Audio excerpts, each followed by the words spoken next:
கருத்து வேறுபாடு காரணமாக கணவரை பிரிந்து தாய் வீட்டில் வசித்து வந்த இளம்பெண் பலமுறை சமாதானம் பேச முயன்றும் மனமிறங்காததால் ஆத்திரம்.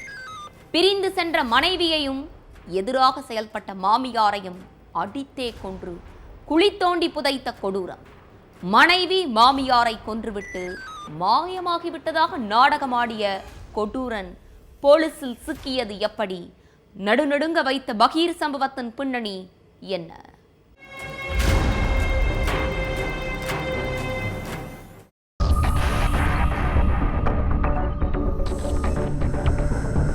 திரும்பி பார்க்கிற இடமெல்லாம் விவசாய நிலங்களும் தோட்டங்களும் நிறைஞ்சிருக்கிற பகுதி அது.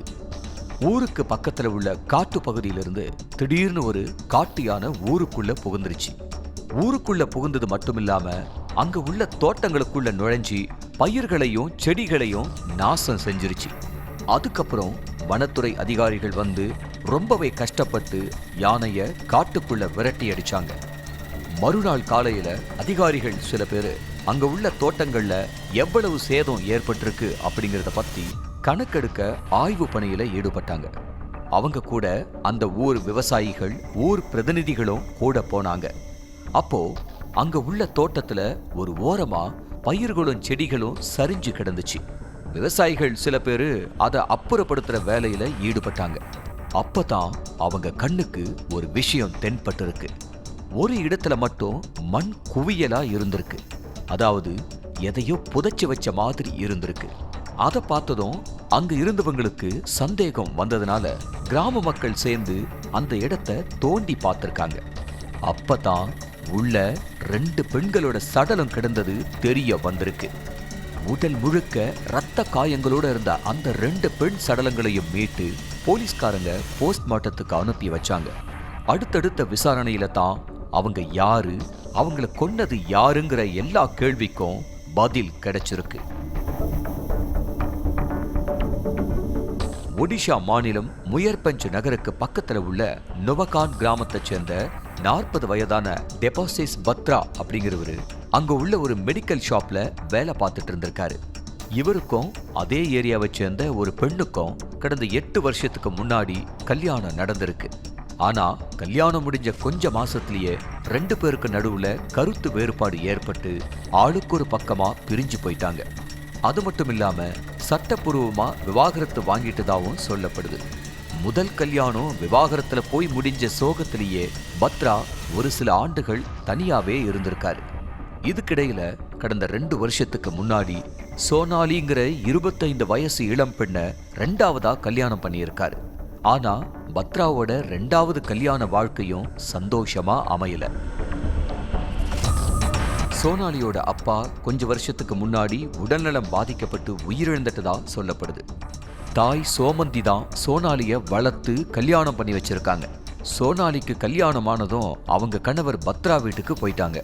தாய் மட்டும் தனியா இருந்ததுனால அவங்களையும் நம்ம வீட்டுக்கு கூட்டிட்டு வந்து தங்க வச்சுக்கலாம்னு சோனாலி கணவர் பத்ரா கிட்ட சொல்லியிருக்காங்க.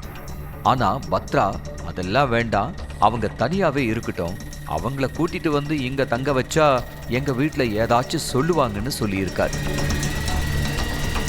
இது சம்பந்தமா கணவன் மனைவிக்குள்ள அடிக்கடி வாக்குவாதம் ஏற்பட்டு அது பெரிய பிரச்சனையாவே மாறி இருக்கு.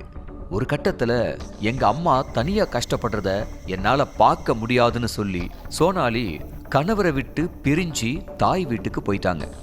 பத்ராவும் மனைவியை சமாதானப்படுத்தி திரும்ப வீட்டுக்கு கூட்டிட்டு வர எவ்வளவோ முயற்சி பண்ணியிருக்காரு.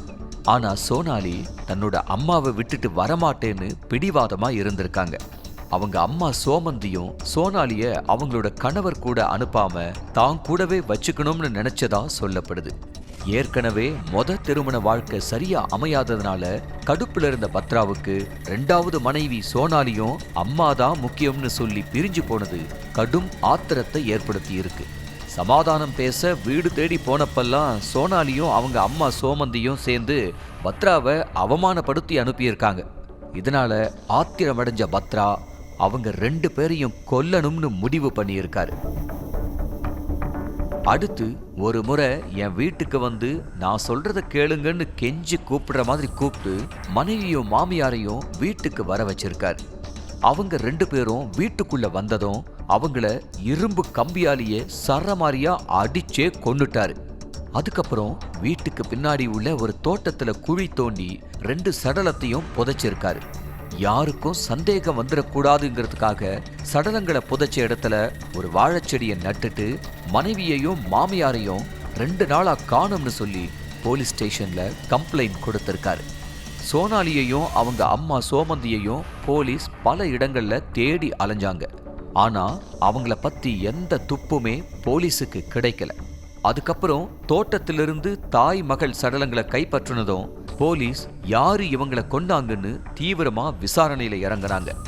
அப்பதான் அந்த தோட்டத்து பக்கத்திலேயே சோனாலியோட கணவர் பத்ரா வீடு இருக்கிறதும் கணவன் மனைவிக்கு இடையில கடந்த சில மாசமாவே பிரச்சனை இருந்ததும் போலீஸுக்கு தெரிஞ்சிருக்கு. அதை வச்சு பத்ரா கிட்ட விசாரிச்சப்பதான் மொத்த உண்மையும் வெளிச்சத்துக்கு வந்திருக்கு. சோனாலி சோமந்தி சடலங்கள் புதைக்கப்பட்டது தோட்டத்துல உள்ள மறைவான இடத்துல. காட்டு யானை தோட்டத்துக்குள்ள புகுந்து பயிர்களை நாசம் பண்ணலன்னா அதிகாரிகளும் விவசாயிகளும் தோட்டத்துக்குள்ள போய் ஒவ்வொரு இடமா உத்து பார்த்திருக்க மாட்டாங்க. சடலங்கள் புதைக்கப்பட்டிருந்ததும் யாருக்குமே தெரிஞ்சிருக்காது. ஒரு வகையில இந்த கொலை சம்பவத்தை வெளிச்சத்துக்கு கொண்டு வந்தது அந்த காட்டு யானைதான்னு போலீஸ் அதிகாரிங்க தெரிவிச்சிருக்காங்க.